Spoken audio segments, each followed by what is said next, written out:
So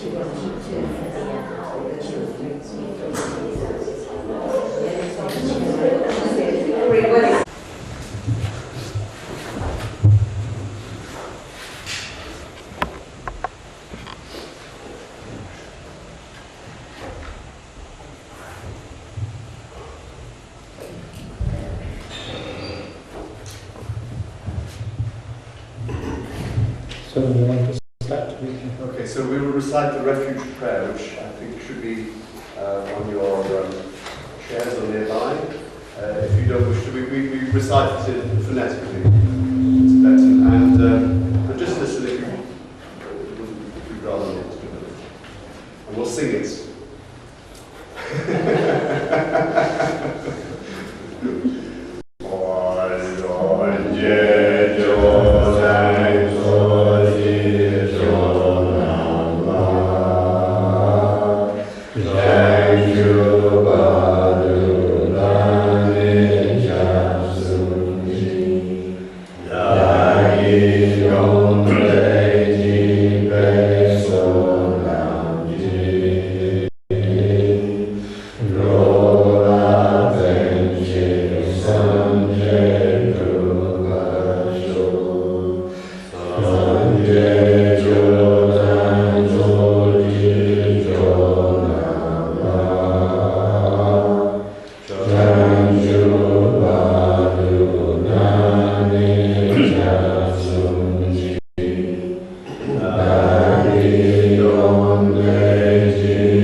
So,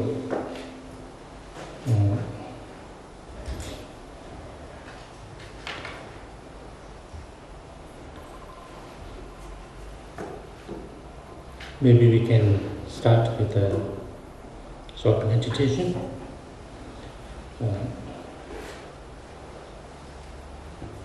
Maybe first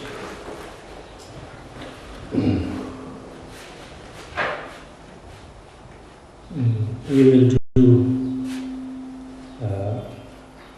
a little bit of sitting meditation that we talked about yesterday.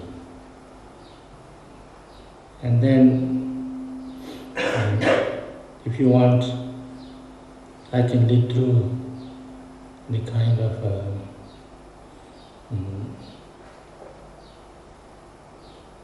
the way we do it in Tibet, or Tibetan way of doing the meditation. It is not necessary that we have to do the traditional Tibetan way. As I discussed yesterday, the most important thing is ourselves, how to work on ourselves. So therefore, it's not too much about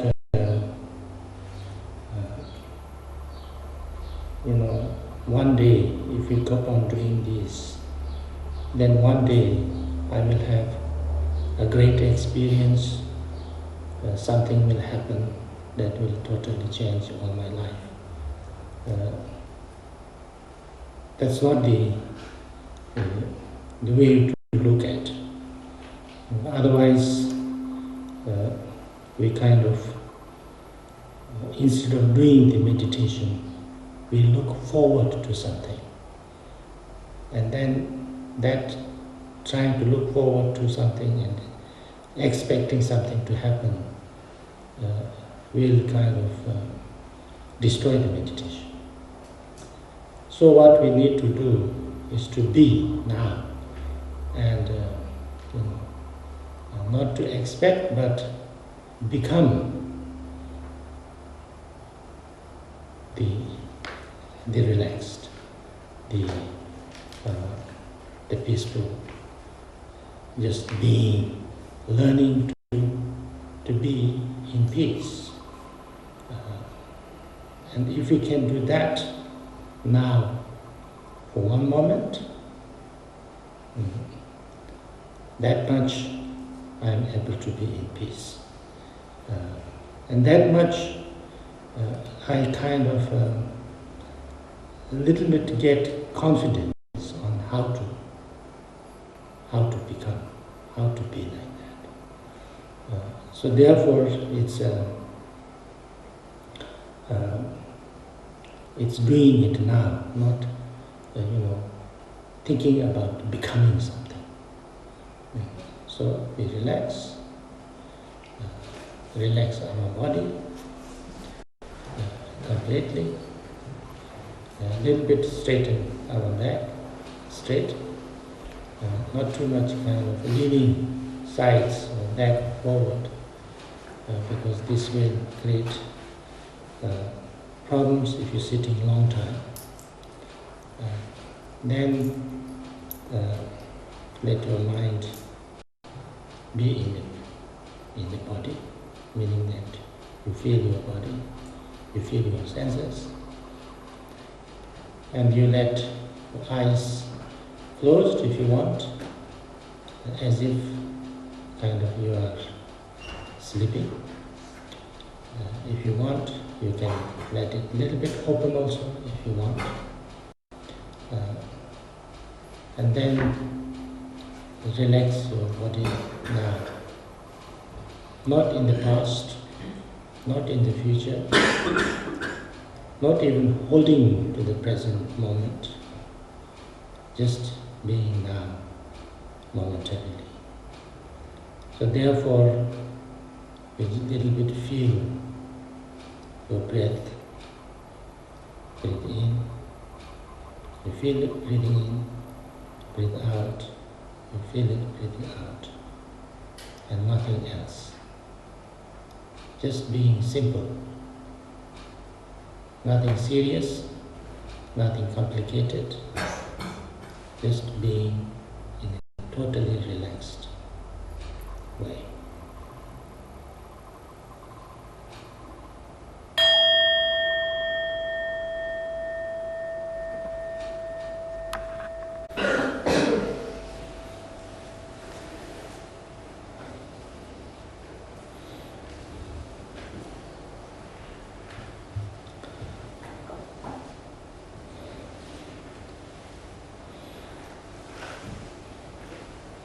Generally speaking,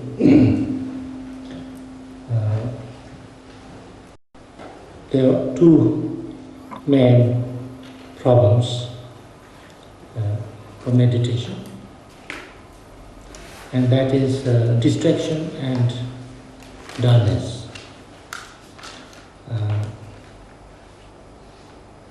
The most of the instructions, the most of the things in meditation is on how to deal with these two.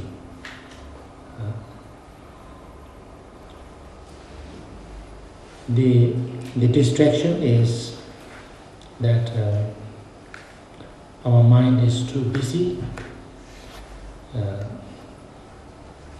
It refuses to relax and stay on point. It's kind of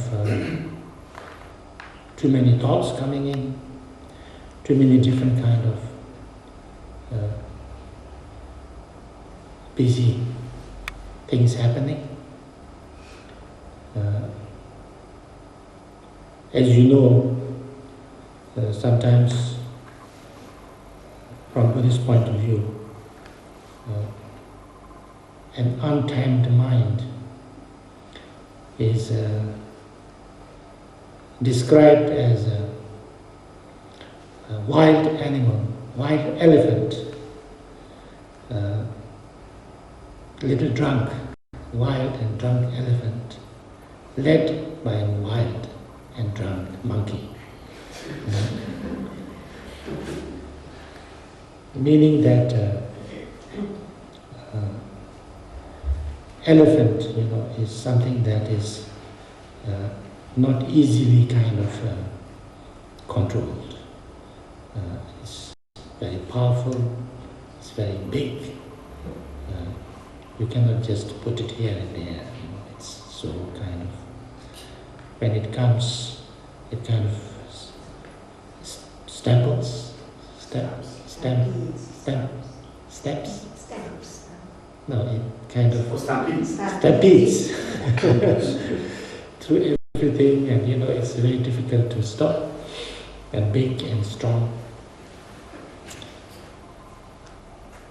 Especially when it's wild. So therefore it is like this. Our mind is also it kind of goes through the our kind of habitual way, the way we react, the way our emotions go, in such a way that it's difficult to stop it, difficult to kind of move it here and there, not very easily kind of changed course or reversed or stopped or not so flexible. But then if it is also led by a monkey, the monkey never sits still for a while. It kind of jumps here and jumps there and goes here and goes there, does something like this and like that, and touches here and there. And especially if it is wild and drunk. So these two things together, then it kind of creates havoc, wherever you go, it creates havoc. So our mind is slightly like that. So therefore, we need to tame it. But tame it, we cannot force it. It's too strong, we cannot force it. By forcing it will not be tamed. So we need to use a very skillful way to tame it. Gently, slowly, very kind of giving lots of kind of space and lots of rope.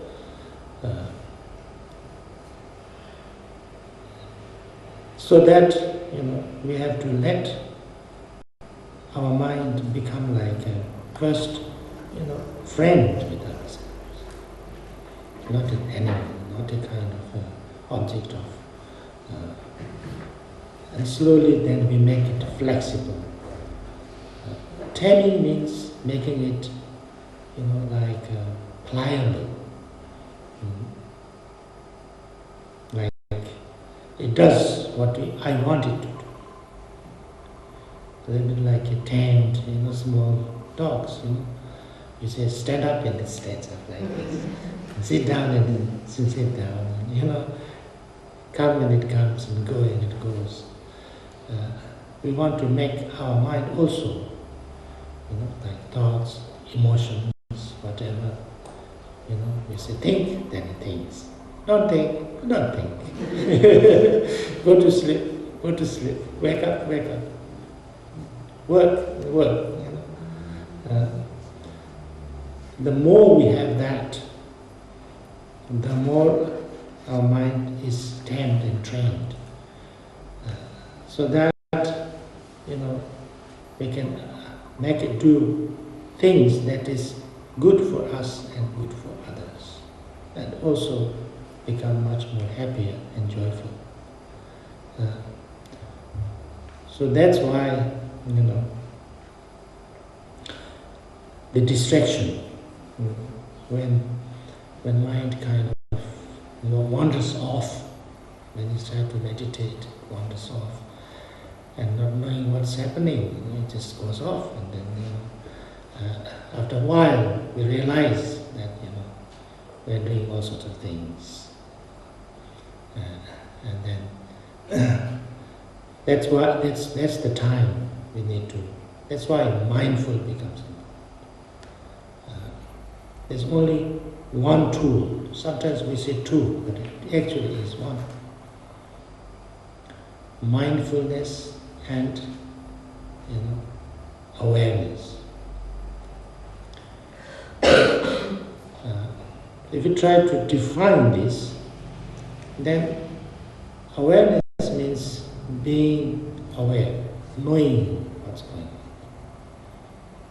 Knowing what's going on at this moment is awareness. Mindfulness is now in this, you know what's going on, and then you know what to do. That's mindfulness. You know what is going on, and then you know what to do in this situation. You are mindful. So these are the only tools we have for meditation, for any practice. Only tool is this, our own mindfulness, our own awareness. There's nothing else, no other. There's nothing else that we can use. So therefore, if we find our mind totally distracted, doing lots of emotions coming up, or reacting, and all kind of things going on, then we catch that, we are aware of that, but we don't get too, it's not good, I'm being so like this. It's not like that. Not become too much like judgmental, not criticizing too much, not kind of, shouting at yourself. You just bring back, you just remember, say like if you are using the breathing as your kind of reference to come back to, then just remember breathing and feel breathing. And that's there, mind is there. So it's not, it should not be a struggle. It should not be a big deal to bring back the mind. You just remember. You just remind yourself of breathing, and then just let your mind settle down on breathing. Or if you are using some other object of meditation, because it can be anything. Sometimes it's suggested that you have something in front of you. This could also do. A painting on the wall can do.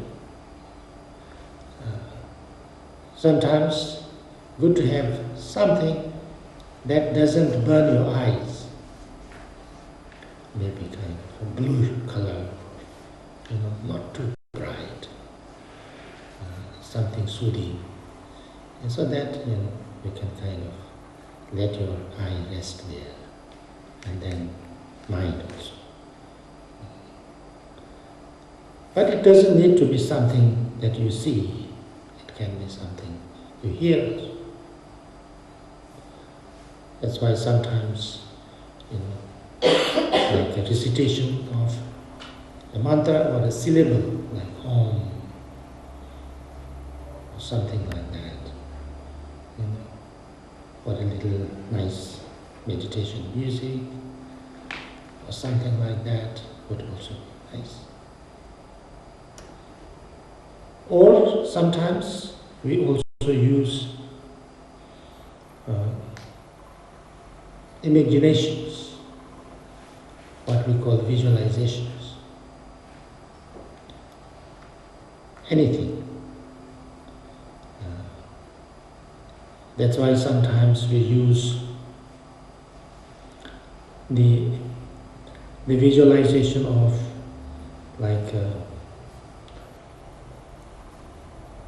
beings with great qualities, like Buddhas. So that it also not only becomes an object of your kind of meditation, a reference point to come back to, but also it makes you, your mind concentrate on something very positive. Like you feel that in front of you is sitting the most compassionate, the most wise, and the most kind of positive energy, most accomplished, healing power. We can see it in form of Buddha, we can see it in form of anybody you have, you have connection with, you feel something totally positive and totally,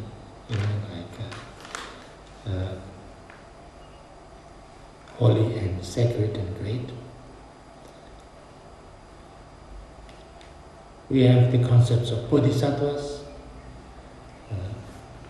Bodhisattvas are kind of beings who are not totally Buddha, but about to be, have dedicated their lives only for the work to help all beings with great compassion. Anything like that. I don't think there is anything wrong to think about Jesus Christ if you have connection with that. So make that as the as the object of your meditation also. Because when you are doing that, then you are kind of what they call killing two birds with one stone. That is, it serves as a reference point for your mind to come back to meditate. From distraction. And also, it helps you to, change your habitual tendency of, feeling positive rather than negative. Because this is one of our main things to work on. That we need to transform from our always feeling negative, always all the negative emotions and feelings and bad things and sufferings and problems and conflicts and angers and all these, we are kind of always, that's what is disturbing our mind. That's always having, going on in our mind. So we need to change that into, feeling completely, compassionate, feeling the benevolent feeling towards everybody, feeling that, totally, clear mind, totally kind of knowing, not doubtless, completely confident, wisdom, and also having the power to heal and, transform everything. So when we feel, or when we see, or when we visualize a being of that kind in front of you, then what happens is your mind is occupied by that. Your mind is occupied by somebody who is, limitless kindness, compassionate. So when I feel that, who is feeling that? I'm feeling that. So as long as I feel that, I am working on compassion. I'm training my mind to be compassionate. So therefore, sometimes we use that as a object of meditation. But the whole point is that whenever we feel distracted, we just allow our mind to be here, now, clear, this very moment. But not to do it in a struggle way, that it's no big deal. You just remember and there. In one moment. As soon as you catch that your mind is somewhere else, then you're there. But also not to be too aware, not to be too kind of, you can be very too aware, too self-conscious. They say like a bride to be married just now. I don't know how they feel.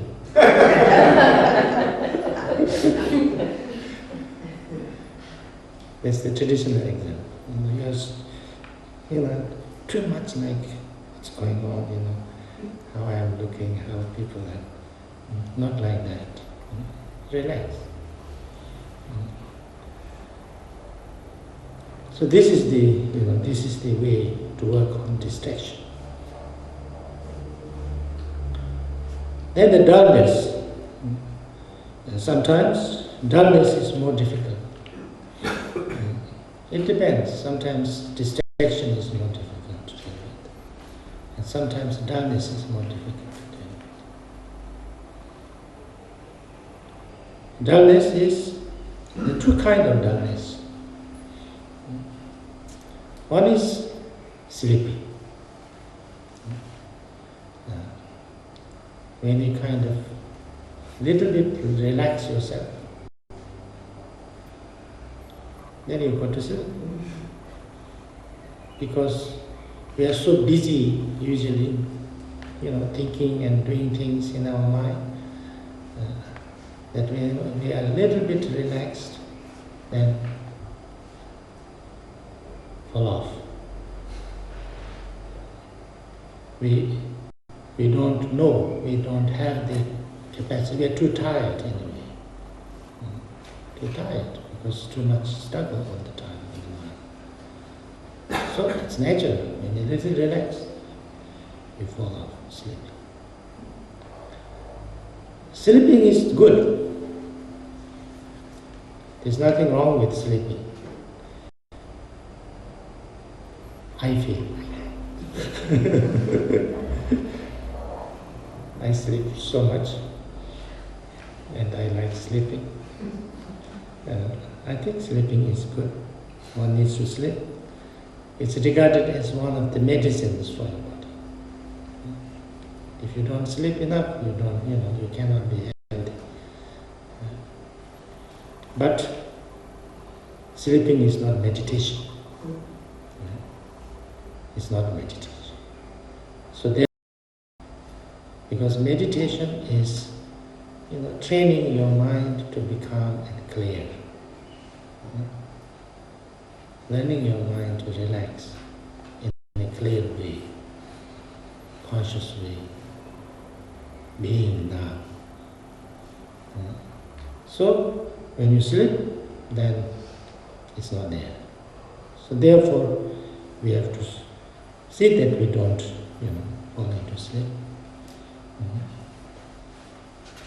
So here, actually the best is to do the walking, because then, unless you are really bad, really tired, you don't sleep walking.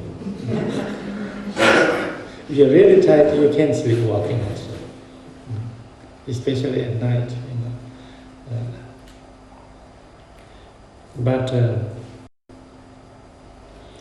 otherwise, a little bit kind of make your mind more fresh, looking up. This is one usual kind of instruction is. Sometimes people make a big deal about whether you should close your eyes or open your eyes when you meditate.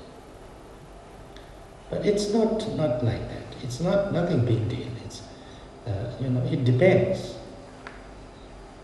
It's not that you need to, or you have got to close it all the time, or you have got to open it all the time. It's not like that. Usually, if your mind is more distracted, then it's easier if you close your eyes a little bit. Then your mind comes down, more settled. Easier to concentrate if your eyes are a little bit closed. But if there are too many, too much kind of dullness, sleepiness, then if you close your eyes, it will make you worse. It's easier to go to sleep. So then it's better to open your eyes. And not only open your eyes, but look a little bit up into the space.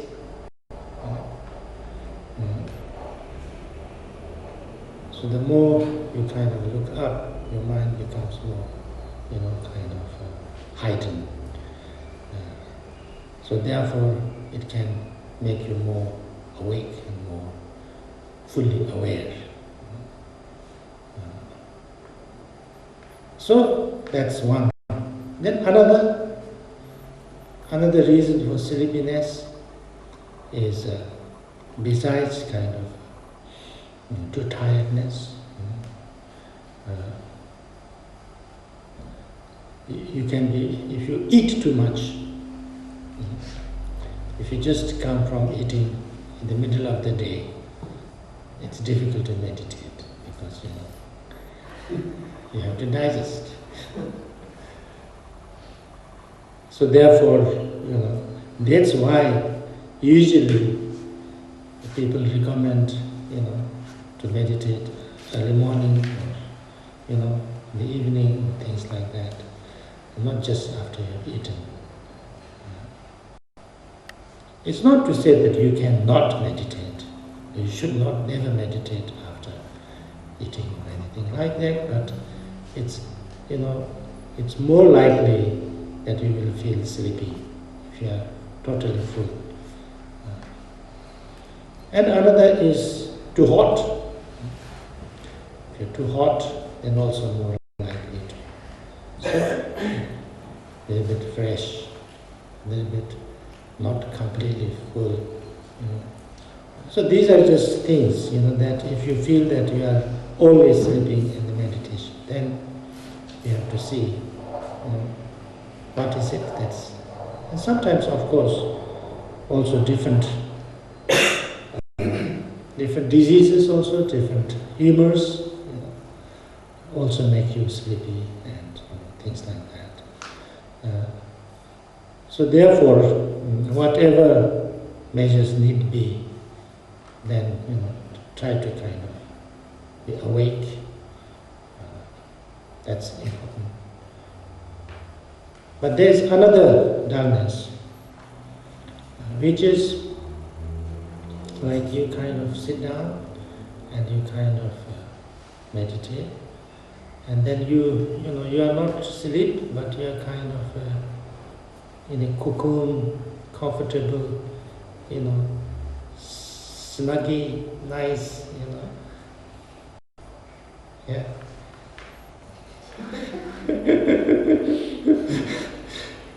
You don't think too much, you kind of feel okay, comfortable,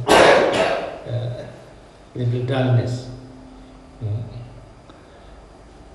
And sometimes people misunderstand this as a kind of a good meditative state. Because you are not thinking too much, you are comfortable, you are not completely sleeping, so therefore it must be good meditation. But that's not good meditation also. That's dullness. That's also dull. So therefore, the meditation has to be fully aware, completely as aware as possible. So when you're in that dullness, kind of comfortable, little bit kind of, what can you say, no thought, but just, not clear, unclear state, awaken yourself from there. Cut that out and be more aware. It's not, of course, you have to be a little bit, you have to see what's going on, aware what's going on, but not too much judgmental. It's not like every time you're sitting, you're going through an examination or a test or something like that. It's not like that. Just let it be. Feel free. As I said earlier, feel like you are on a vacation. You are resting. You're not going through a kind of a test or an examination. You're making a, test, rest. You're relaxing. Take that more. So that's the way to start with.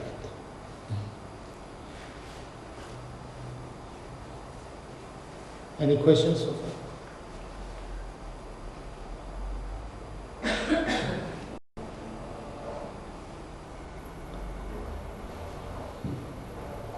Could you say more about the difference between awareness and mindfulness?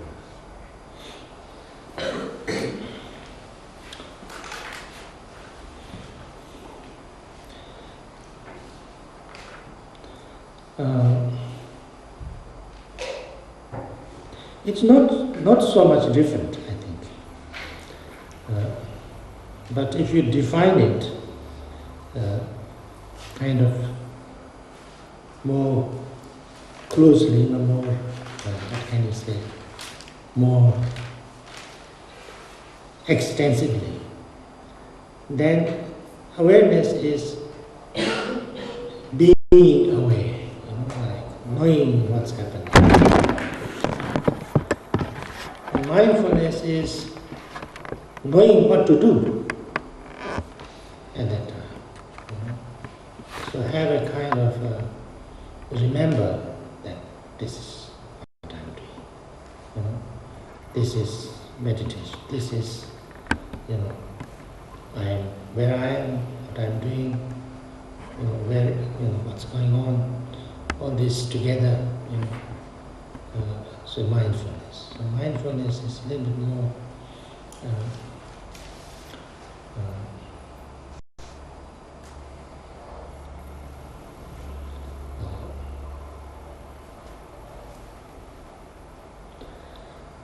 what can you say?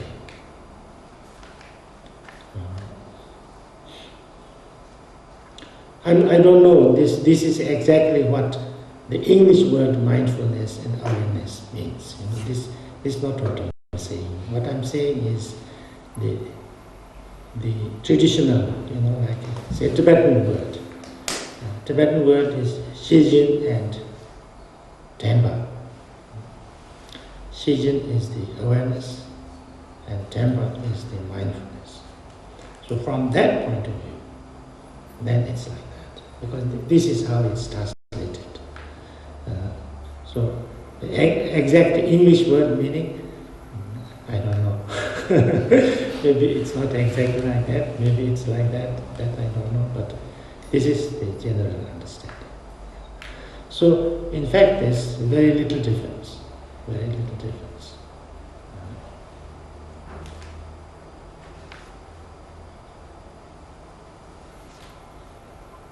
Sometimes when I meditate, I, for want of a better word, switch off and I get colours coming into my mind. Does that mean that I am no longer aware? I've lost my awareness.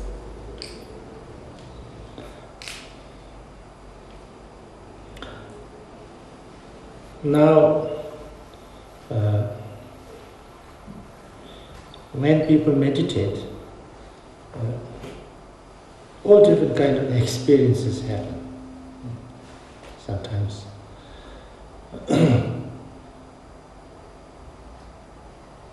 So the main thing is that you just, this is the idea, this is the basic instruction, is that whether you have any kind of experiences happens to you, because there is no end to it. Sometimes, you can feel very good, you can feel very bad, you can have all sorts of visions, you can have, no thought state, you can feel, you can feel very clear, you can feel all sorts of emotions stirring up, you can feel, all different kind of things. So the general understanding is that cut off that. Don't need to kind of go into that way. You just bring back your awareness now in this moment and kind of relax there. So this is the general thing. And if things come up, it's also okay. Let them come and let it go. Not to be too much bothered by that, not to be attracted by that, but just, there could be nice things, there could be, nice feelings, not so nice feelings, good, maybe they are good, good, what can you say, good signs. It could be very good signs, but good signs is nothing so good. This is the understanding of this point, that when you meditate, if you have a really good feeling, like very, very joyful, very, completely peace and completely joyful, and experience, very good experience, and you say, oh, now I got the experience, the meditation is really great, and then it's gone, and then you feel very bad because, you no longer have that good experience. You're trying to get it back, you can't get it back. So this kind of, then you think that, oh, I've lost my meditation now. I've lost my meditation. But you have not lost meditation. It's just, that's what we say. Everything can come in meditation. All kind of thoughts, all kind of emotions, all kind of sensations, all kind of perceptions, things can come in. Different things can come in. Sometimes not nice things, sometimes nice things, sometimes, all different kind of. The whole thing is that being able to let go of it. That's the whole point. Thank you. Yeah.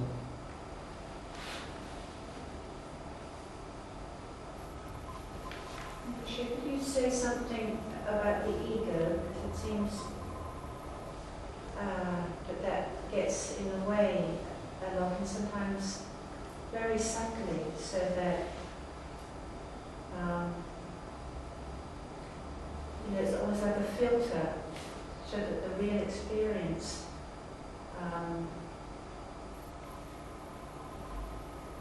gets changed almost immediately. And I wondered if you could advise on that.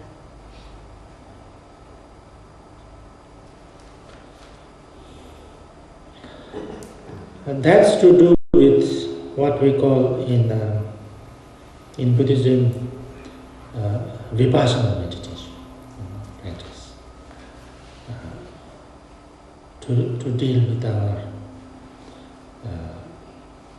what can you say, the reality, the true existence, what we are, to see the nature of things. That's usually generally we have two meditations in Buddhism.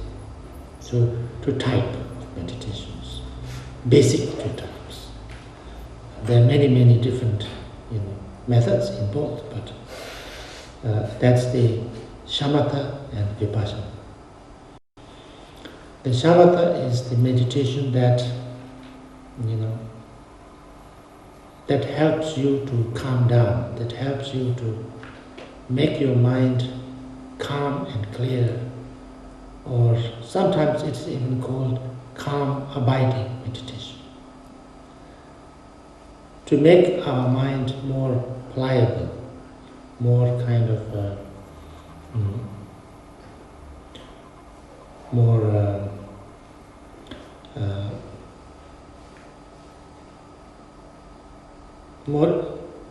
more flexible, that it does what we want it to do. That's the shamatha meditation is for.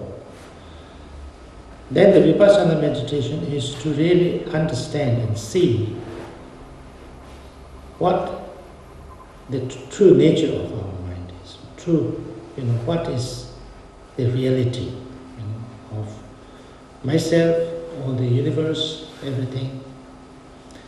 And that is a very big subject, more important, and that's what dealing with the ego and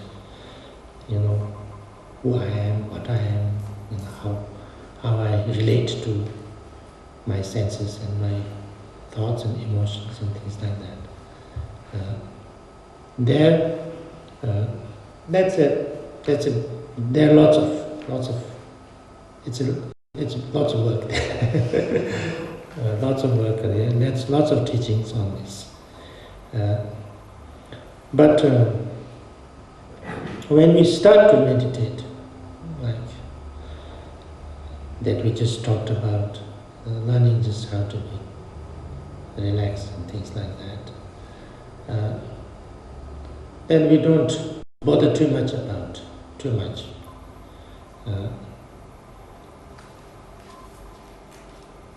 But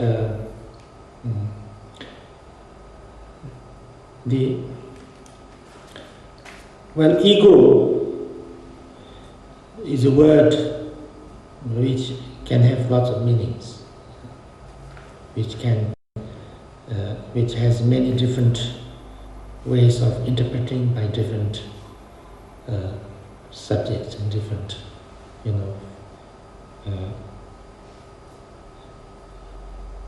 different terminologies, and used it for different means, different things for different people. But from the Buddhist point of view, the basic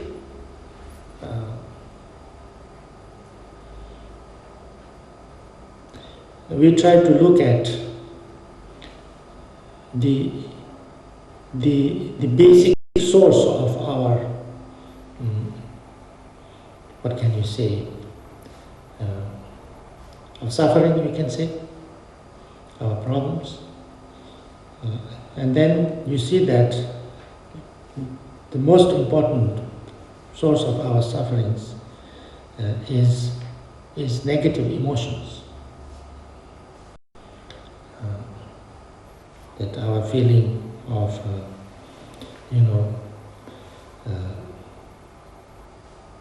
the disturbing emotions, whether it's anger, feeling of hurt, worry, fear, want, greed, envy, jealousy, all these is creating. When we have it, we don't have something. We feel we don't have enough. We feel we have to, we have something that we don't want. And then we, so therefore creates lots of problems that basically goes down to what we call as aversion and attachment. That aversion is fear. Fear that we, something that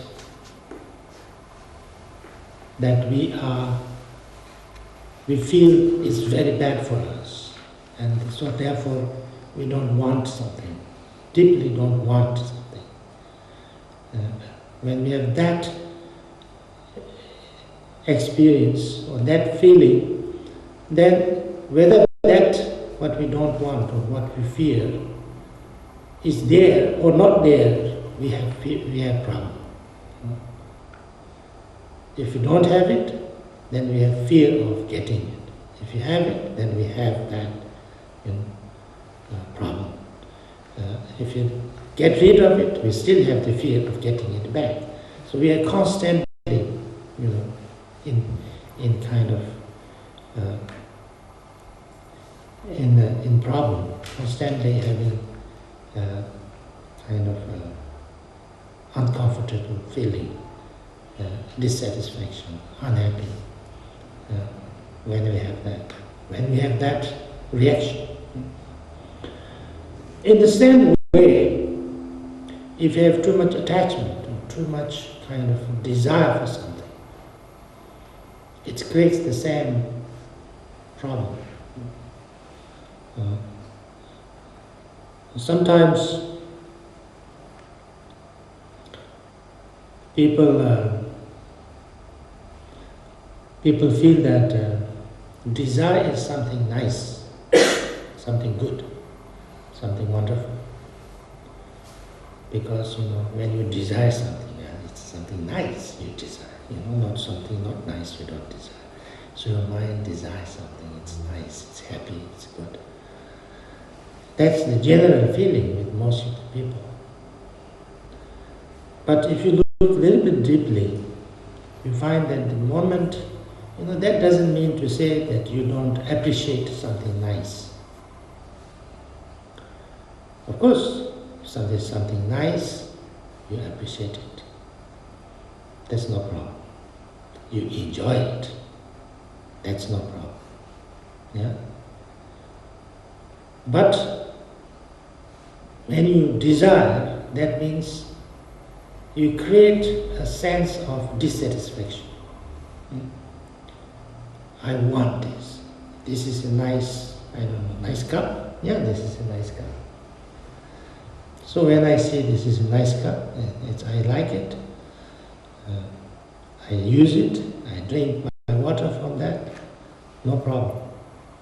But then I say, I want this cup. Yeah. Now I created a dissatisfaction in me,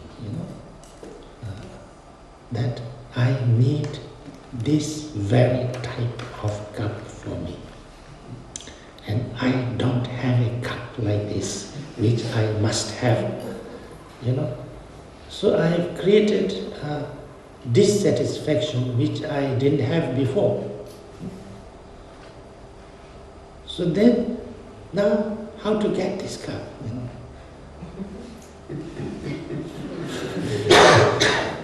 Now I have to think how to get this cup.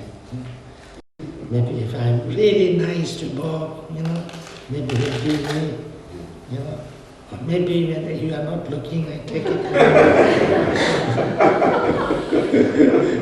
Or whatever, in all different ways, I try to get this cup. So till I get this cup, or I, get rid of this desire, I'm unhappy because I created a dissatisfaction in myself. Now if I get this cup, then there are two things happen. Either I don't want this cup anymore. It's too difficult to carry. It's is in my luggage is already full, you know. How to get rid of it, that's another problem.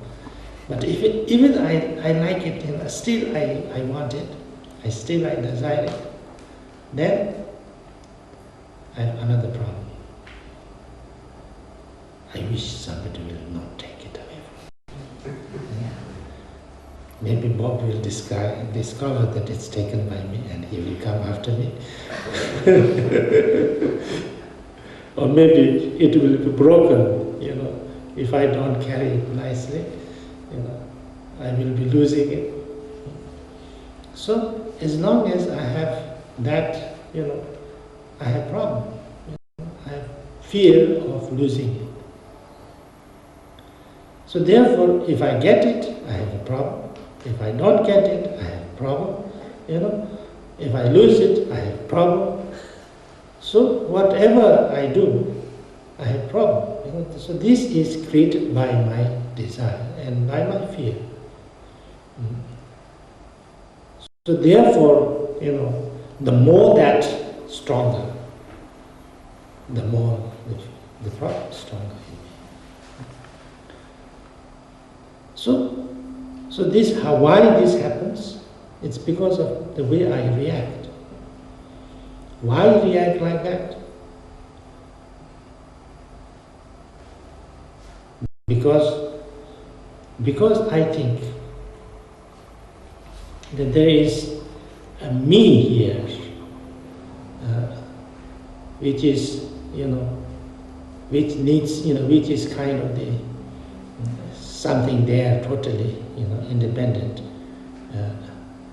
you know, which wants to consume all these things, you know, which sees everything else is out there, and I here, you know, and even me, my own body, you know, like this is my body, not me. This is my hand, not me. This is my face, not me. This my body is too fat for me. Or something like that, you know. And then, you know, so all this out there, you know, everything out there is, and me here. And then, oh, what is this? A little bit.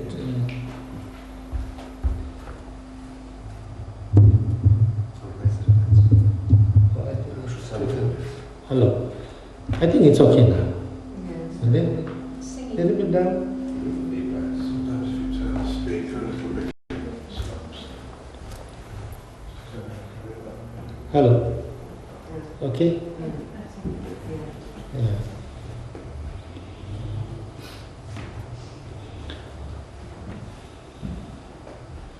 So therefore, you know, so when I see like that, when I see that there is, you know, this me here and everything there. So therefore then I have to see that that is nice for me or not nice for me. Everything that is there. Those things nice for me, I want it. Those things not nice for me, I don't want it. You know. So aversion and attachment comes because of this view, what we call as dualistic view. Dualistic view is based on a way of seeing that there is something called me somewhere, I don't know where, but totally independent, and who is, you know, separate from everything else. So therefore, everything else is either nice for me or not nice for me. So when because of this way of reacting,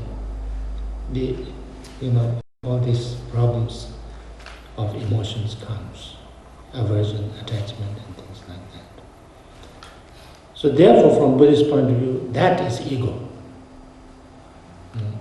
That thinking of a, existence of me separate from everything else and that independently. So therefore, try to understand, clearly where is that me? What is that me? Because when you look more deeply, everything is interdependent. Everything is interdependent or dependently arising. Me also is interdependent and dependently arising. Is there a me outside all this interdependent thing, that's changing all the time, that's impermanent, that's, kind of relative. So that's the, when you find that there is nothing called being separate, it's not about the experience of being, experience of seeing, experience of feeling, all these things. That's naturally there, that we all feel, but that kind of the concept of me behind all this, a separate concept of me, that's what we call ego. And that ego, we understand, if you look deeply, is something that constructed by our mind. This is a kind of assumption. So therefore, with that assumption, with that misunderstanding, then all our reactions of aversion and attachment comes. And that's why, if we can really understand the nature of our mind, nature of our experience, that it's not necessary, it's not something like that. Everything is interdependent. Everything is dependently arising. All our experiences also. All my, thoughts and emotions are not out there, but, but something, a radiance of my own experience. It's not I here and everything there, but everything is kind of a radiance of my own consciousness, my own awareness. So therefore, if some experience comes, it's not that, that's very bad experience, I don't want it. That's my experience. I am the same experience. So therefore, if I don't need to be so much afraid of that. I don't need to be so much attached to it. I can't run after it. I cannot run away from it because it's me. Any feelings, any thoughts, any emotions is me. And there's no me besides that. So when I understand that, then I can relax. A desire arises, a fear arises, and then I say, this fear is my own, kind of radiance or my own reaction. And me, this desire is also not separate from me. So therefore, I cannot run away from my fear. I don't need to run away from my fear. That's just my, So therefore, it's okay. So when I understand that, then I know how to deal with my ego. Ego is something that's created, assumed, in ignorance. That's the understanding of this. But to work on this takes lots of time and lots of understanding. It's the most difficult thing because we have made it so much, like one layer after another layer of assumption and assumption and assumption and assumption. So it's very let go of it because it's so habitually, kind of established in ourselves. So therefore, we must accept it for a while.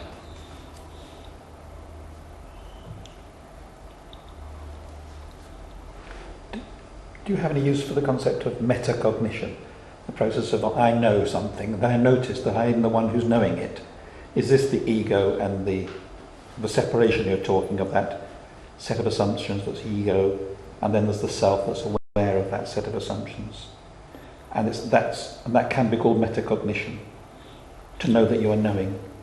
No, that's there. That's nothing. That's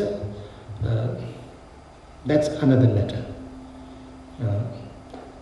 The mind, what we call mind, or what we, consciousness, or whatever you call it, has the power of knowing. Our consciousness is a knowing thing. So that knows, knowing is the capacity of our consciousness.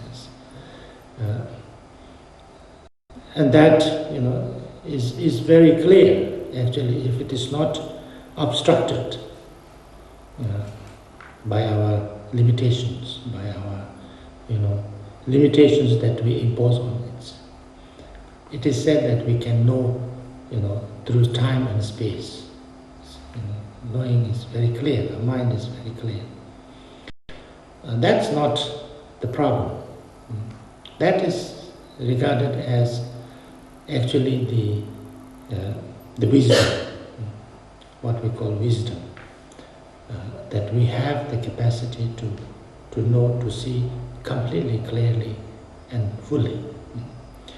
We have even the capacity of being omniscient if our mind is totally allowed to be, kind of undistracted or unobstructed.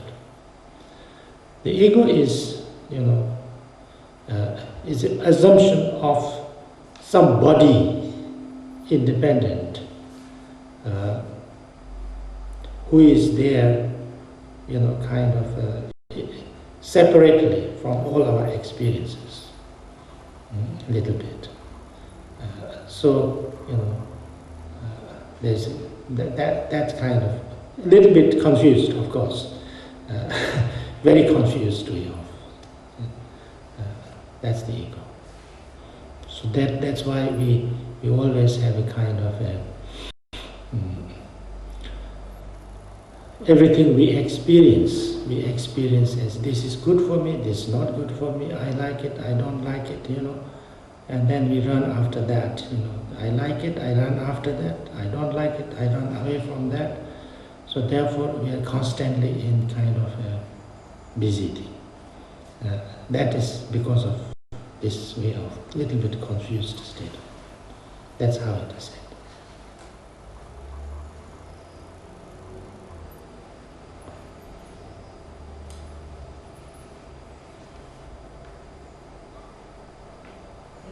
So if we accept that what we see is coming back from our reflection of ourselves, then that empowers us to be able to look deeper into ourselves at that time, but also when we meditate, then those things will help us as well.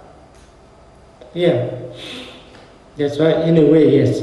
I mean, when we meditate, we don't kind of have to think too much, but, with that understanding.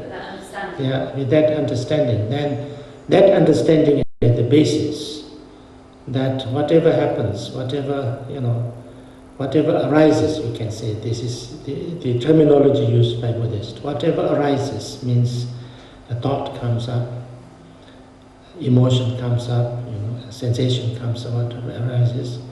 It arises and disappears, arises, disappears, like the waves of a sea. This is the general description, is that if our mind is like the sea, then all the thoughts and emotions and all these things is like it's waves. So it comes out of it, it dissolves in it. It's not separate from it. So therefore, there's no need to be afraid of it. The sea is not has to be afraid of its waves, because the waves is itself. Yeah, sea will not be destroyed by its waves. So in the same way, we don't have to be afraid of our emotions and thoughts, whatever experiences, because it's our own, arising, and neither we need to run after them too much. Because it's our own, it's ourselves. So therefore, whatever is arising, we can just relax in that and let it be. And if we can really let it be, then there's no problem. We can be in peace. That's the idea.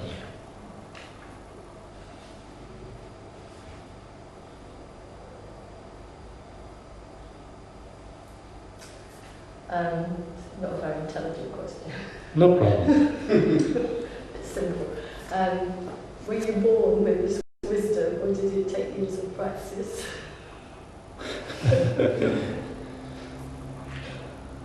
Well, I don't have too much wisdom, but I've been studying all my life, and I will be studying all my life too, I think.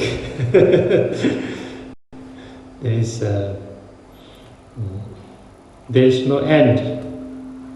There's no end for learning, no? We learn all the time, and have to learn all the time. I met some very great masters, but I was too lazy. I didn't get everything they had to offer.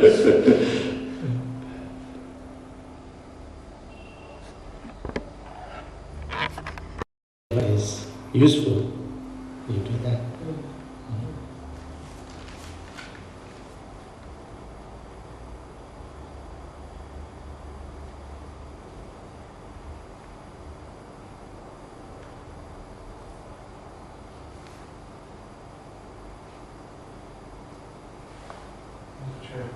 Is doing a sadhana or doing prayers, is that also a form of meditation? Yeah. Sadhana is a package of practice. It's a complete package. It has lots of things in it.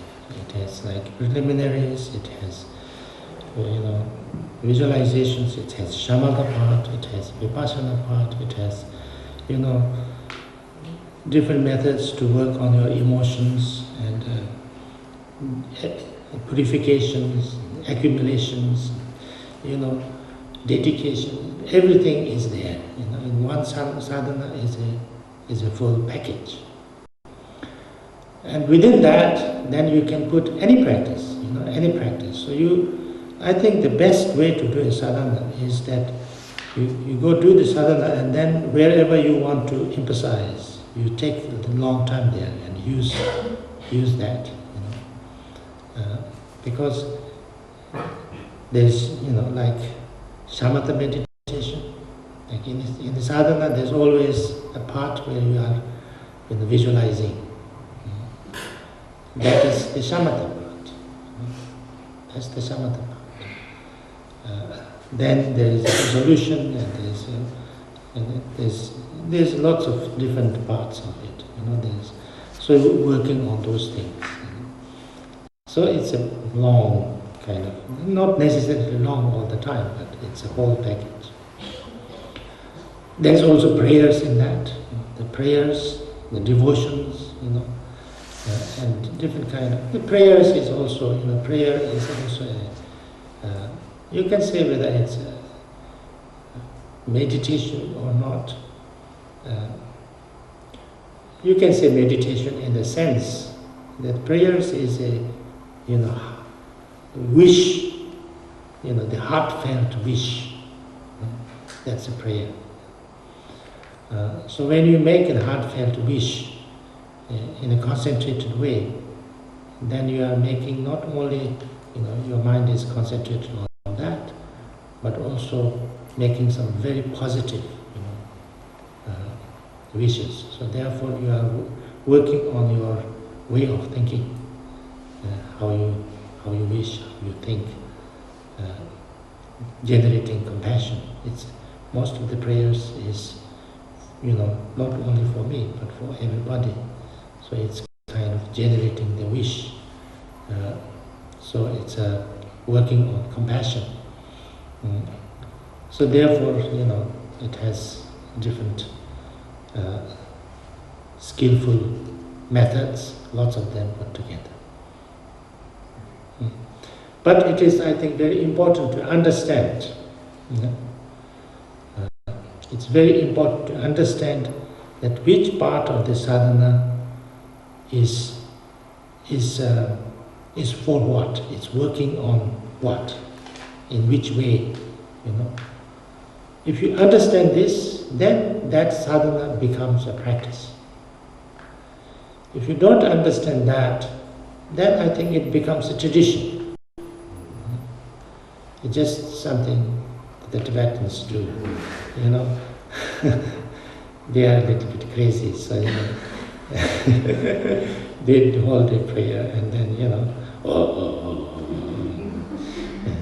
it's a useless thing to do. Then it's not, it doesn't make sense sometimes, because it's, then it doesn't work. So very important to understand, and when you understand, then every part of it is a practice, is a meditation or another practice. Then it can be very useful, and you can do them, in a kind of creative way. It's not necessary to be done only in this way. It's something that it's a whole practice, so you can use it, in the whole kind of life. That's very important, I think. And there, I think, I'm not sure whether this, when we do a kind of sadhana together, and then you use, you have a kind of a rule to do it, you have a chant it, you have a kind of music and things like that. All these things also may be helpful, maybe, to do it together in a nice and inspiring way, but that's not the point. The point is where you spend time on each of these different practices and kind of actualizing them. I think that's the most important part.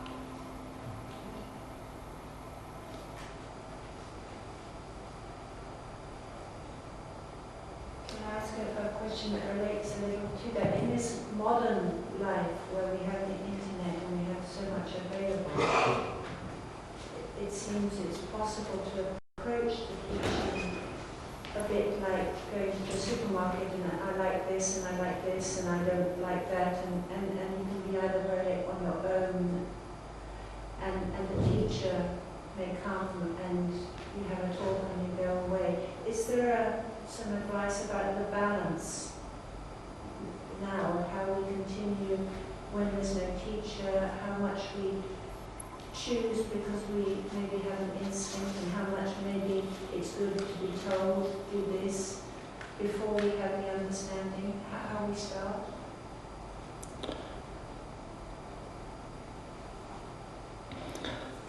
I think the most important thing is that we have to learn how to practice.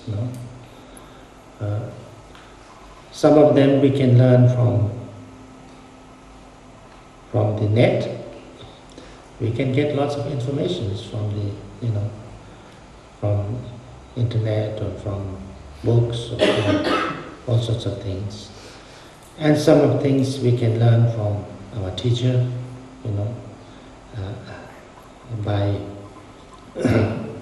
by discussing with them, by getting teachings with them, instructions from them. And then if we have certain like understanding. This is important. This sometimes doesn't get too easily also, that I really have, this is the practice. This is what I do, and this works in this way, so that I have this practice.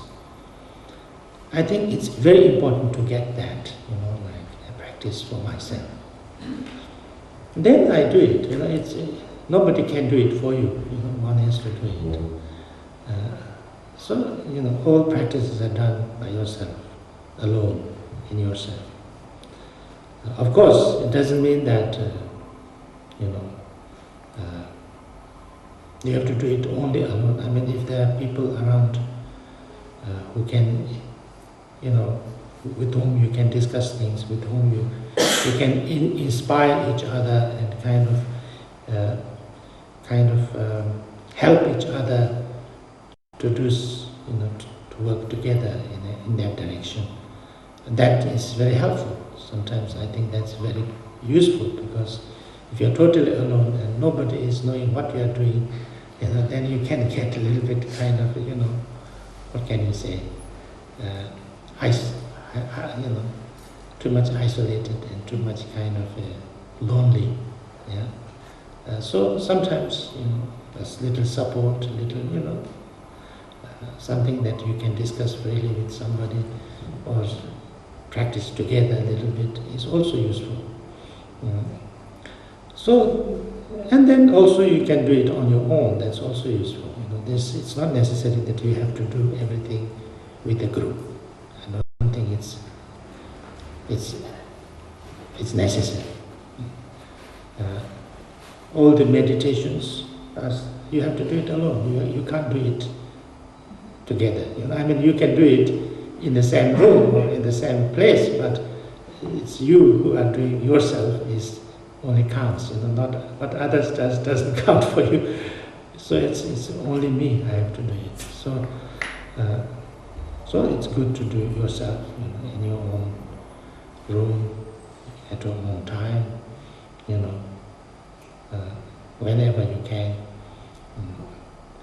Actually, the main thing is that you have to use it in your life. So that's the main thing, to apply it into life.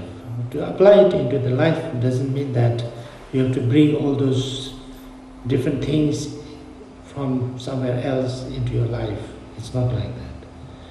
It means that your life, you learn how to live your life in a way where there is less stress, more joy, more peace, more kind of positive reactions and emotions. You learn how to deal with your emotions, problems. That's what we mean by bringing the Dharma into the life.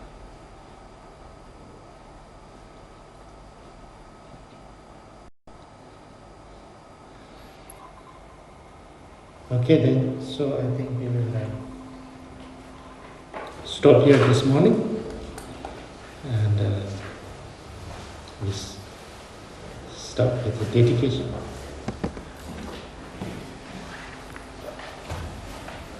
Shalom.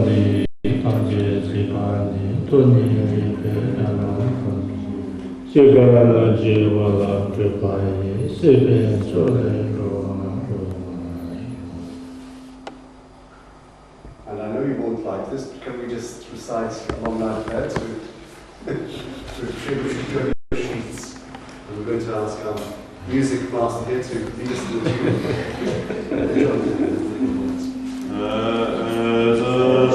tune.